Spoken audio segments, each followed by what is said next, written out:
दोस्तों आप सभी लोगों का मेरा यूट्यूब चैनल पे स्वागत है। दोस्तों आज के वीडियो में हाइड्रोजन बॉन्डिंग के बारे में डिस्कस करेंगे। तो दोस्तों आज का वीडियो को शुरू करते हैं। दोस्तों जब हाइड्रोजन किसी स्ट्रॉन्ग इलेक्ट्रोनेगेटिव एलिमेंट, दोस्तों यहाँ पर स्ट्रॉन्ग इलेक्ट्रोनेगेटिव एलिमेंट का मतलब फ्लोरीन, ऑक्सीजन और नाइट्रोजन में से किसी एक एलिमेंट से, दोस्तों जब हाइड्रोजन इनमें से किसी एक एलिमेंट के साथ कोवेलेंट कंपाउंड बनाता है तो वहाँ पर शेयर्ड इलेक्ट्रॉन पेयर हाइड्रोजन और उस एटम के बीच में ना रह करके हाइड्रोजन से दूर चला जाता है। और जब शेयर्ड इलेक्ट्रॉन पे हाइड्रोजन से दूर चला जाता है तो हाइड्रोजन पर पार्शियल पॉजिटिव चार्ज और दूसरे एटम पर पार्शियल नेगेटिव चार्ज आ जाता है। तो इस तरह जो मॉलिक्यूल होता है वो एक डायपोल की तरह से बिहेव करता है। तो इस कंडीशन में एक मॉलिक्यूल का पॉजिटिव एंड दूसरे मॉलिक्यूल के नेगेटिव एंड को अपनी तरफ अट्रैक्ट करता है। तो यहाँ पर हाइड्रोजन पर पार्शियली पॉजिटिव चार्ज रहता है और जो दूसरा एटम रहता है जिससे वो कंबाइंड होता है तो उस दूसरे एटम पार्शियल नेगेटिव चार्ज रहता है। तो यहाँ पर हाइड्रोजन का जो पॉजिटिव चार्ज है वो दूसरे एटम के नेगेटिव चार्ज को अपनी तरफ अट्रैक्ट करता है। तो यहाँ पर जो अट्रैक्शन फोर्स लगता है उसको ही हाइड्रोजन बॉन्ड कहा जाता है। तो इस तरह से हाइड्रोजन बॉन्ड को डिफाइन किया जाता है। तो यहाँ पर आप हाइड्रोजन बॉन्ड की डेफिनेशन को देख सकते हैं। The attractive force that bind hydrogen atom of one molecule with electronegative atom of other molecule is known as hydrogen bond। दोस्तों यहाँ पर उस अट्रैक्शन फोर्स को जिससे एक मॉलिक्यूल का हाइड्रोजन एटम दूसरे मॉलिक्यूल के इलेक्ट्रोनेगेटिव एटम के साथ जुड़ा रहता है तो उस अट्रैक्शन फोर्स को हाइड्रोजन बॉन्ड कहा जाता है। दोस्तों यहाँ पर पहले मॉलिक्यूल का हाइड्रोजन एटम रहता है और दूसरे मॉलिक्यूल का इलेक्ट्रोनेगेटिव एटम रहता है। दोस्तों यहाँ पर जो दोनों मॉलिक्यूल है वो दोनों मॉलिक्यूल आपस में सेम भी हो सकते हैं और अलग अलग भी हो सकते हैं। दोस्तों हाइड्रोजन बॉन्डिंग के बारे में एक चीज हमेशा याद रखिएगा। दोस्तों जब हाइड्रोजन, नाइट्रोजन, ऑक्सीजन और फ्लोरीन इन तीनों में से किसी भी एटम से जुड़ा रहेगा तो वहीं पर हाइड्रोजन बॉन्डिंग पाई जाएगी। इन तीनों एटम के अलावा अगर किसी से भी जुड़ा रहेगा तो वहाँ पर हाइड्रोजन बॉन्डिंग नहीं पाई जाएगी। दोस्तों हाइड्रोजन बॉन्ड को डॉटेड लाइन से दिखाया जाता है। दोस्तों आइए इसको एक एग्जांपल से समझते हैं। दोस्तों यहाँ पर आप HF मॉलिक्यूल का एग्जांपल को देख सकते हैं। दोस्तों यहाँ पर हाइड्रोजन एक स्ट्रॉन्ग इलेक्ट्रोनेगेटिव एटम के साथ जुड़ा हुआ है। यहाँ पर जो फ्लोरीन है वो ज़्यादा इलेक्ट्रोनेगेटिव होता है। तो यहाँ पर जो शेयर्ड इलेक्ट्रॉन पेयर है वो हाइड्रोजन से दूर चला जाता है। तो इसका मतलब कि हाइड्रोजन पर पार्शियल पॉजिटिव चार्ज आ जाता है और फ्लोरीन पर पार्शियल नेगेटिव चार्ज आ जाता है। ऐसा यहाँ पर भी होता है। यहाँ पर हाइड्रोजन पर पार्शियल पॉजिटिव चार्ज है और फ्लोरीन पर पार्शियल नेगेटिव चार्ज है। दोस्तों अगर हम यहाँ पर केवल इन दोनों मॉलिक्यूल की बात करें पर एक मॉलिक्यूल के हाइड्रोजन पर पार्शियल पॉजिटिव चार्ज है और दूसरे मॉलिक्यूल का जो इलेक्ट्रोनेगेटिव एटम है फ्लोरीन, इस पर पार्शियल नेगेटिव चार्ज है।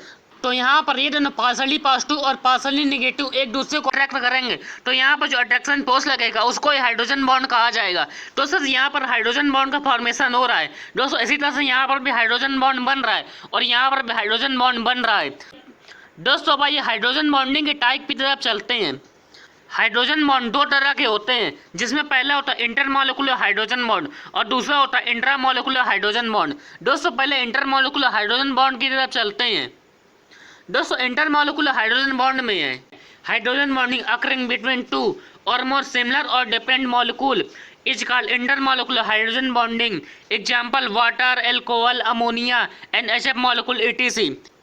दोस्तों जब दो या दो से ज़्यादा सिमिलर या डिफरेंट मॉलिक्यूल के बीच में हाइड्रोजन बॉन्डिंग पाई जाती है तो उसको इंटरमॉलिक्यूलर हाइड्रोजन बॉन्डिंग कहा जाता है। दोस्तों इस तरह के हाइड्रोजन बॉन्ड का एग्जांपल होता है water, alcohol, ammonia, HF molecule ETC। दोस्तों आइए इसको डायग्राम से समझते हैं। दोस्तों यहाँ पर HF के 3 मॉलिक्यूल लिए गए हैं। दोस्तों यहाँ पर हाइड्रोजन और फ्लोरीन के बीच में हाइड्रोजन बॉन्डिंग पाई जाएगी तो उसको आप यहाँ पर देख सकते हैं। दोस्तों अगला एग्जांपल है वाटर मॉलिक्यूल का। दोस्तों यहाँ पर वाटर मॉलिक्यूल में हाइड्रोजन बॉन्ड का एक्सप्लेनेशन को आप इस तरह से देख सकते हैं। दोस्तों यहाँ पर पहले मॉलिक्यूल में जो ऑक्सीजन है वो ज़्यादा इलेक्ट्रोनेगेटिव होता है तो यहाँ पर जो शेयर्ड इलेक्ट्रॉन पेयर है वो ऑक्सीजन की तरफ चला आएगा। तो यहाँ पर दोनों हाइड्रोजन पर पार्शियल पॉजिटिव चार्ज आ जाएगा और ऑक्सीजन पर पार्शियल नेगेटिव चार्ज आ जाएगा। दोस्तों इसी तरह से दूसरे मॉलिक्यूल में भी ऑक्सीजन पर पार्शियल नेगेटिव चार्ज और हाइड्रोजन पर पार्शियल पॉजिटिव चार्ज आ जाएगा। यहाँ पर पहले मॉलिक्यूल ऑक्सीजन पर पार्शियल नेगेटिव चार्ज है और दूसरे मॉलिक्यूल का हाइड्रोजन पर पार्शियली पॉजिटिव चार्ज है।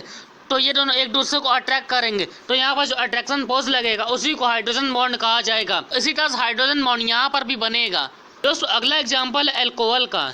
दोस्तों यहाँ पर अल्कोहल के सिंबल को ROH लिखा गया है तो यहाँ पर आप ROH को देख सकते हैं।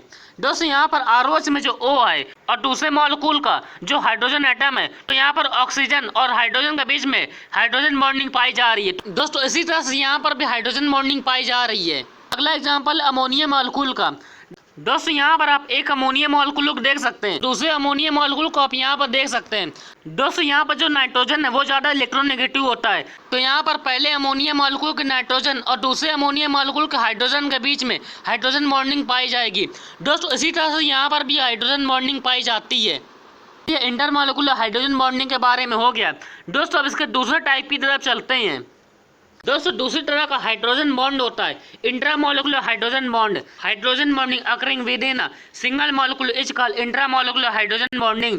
दोस्तों जब एक ही मॉलिक्यूल में एटम के बीच में हाइड्रोजन बॉन्डिंग पाई जाती है तो इस तरह की हाइड्रोजन बॉन्डिंग को इंट्रामोलिकुलर हाइड्रोजन बॉन्डिंग कहा जाता है। दोस्तों इसका एग्जाम्पल होता है ortho hydroxy benzaldehyde, ortho hydroxy benzoic acid, ortho nitrophenol etc. तो आइए इसको डायग्राम से समझते हैं। दोस्तों सबसे पहले आप यहाँ पर ऑर्थो हाइड्रोक्सी बेंजल्डिहाइड को देख सकते हैं। दोस्तों यहाँ पर ऑर्थो हाइड्रोक्सी बेंजल्डिहाइड में यहाँ पर हाइड्रोजन एटम है और यहाँ पर ऑक्सीजन एटम है, तो यहाँ पर इन दोनों के बीच में हाइड्रोजन बॉन्डिंग पाई जाएगी। इसी तरह से आप यहाँ पर ऑर्थो हाइड्रोक्सी बेंजोइक एसिड में भी हाइड्रोजन बॉन्डिंग को देख सकते हैं। दोस्तों यहाँ पर हाइड्रोजन एटम है और यहाँ पर ये ऑक्सीजन एटम है, तो यहाँ पर हाइड्रोजन और ऑक्सीजन के बीच में हाइड्रोजन बॉन्डिंग पाई जाएगी। दोस्तों यहाँ पर सबसे आखिरी में ऑर्थो नाइट्रोफिनॉल को देख सकते हैं। दोस्तों यहाँ पर ये हाइड्रोजन एटम है यहाँ पर, और ये ऑक्सीजन एटम है, तो यहाँ पर ये हाइड्रोजन और ऑक्सीजन के बीच में हाइड्रोजन बॉन्डिंग पाई जाएगी। तो इस तरह से ये इंट्रामोलिकुलर हाइड्रोजन बॉन्डिंग का एग्जांपल हो गया। दोस्तों आगे की तरफ चलते हैं। दोस्तों अब जानेंगे कि हाइड्रोजन बॉन्डिंग की वजह से फिजिकल प्रॉपर्टीज पे क्या इफेक्ट पड़ता है। दोस्तों आइए इसके बारे में जानते हैं। दोस्तों सबसे पहले हम जानेंगे कि हाइड्रोजन बॉन्डिंग की वजह से किसी भी मॉलिक्यूल की फिजिकल स्टेट पर क्या इफेक्ट पड़ता है। इस इफेक्ट को हम एग्जांपल से समझेंगे। दोस्तों यहाँ पर हमने HF और HCl का एग्जांपल लिया है।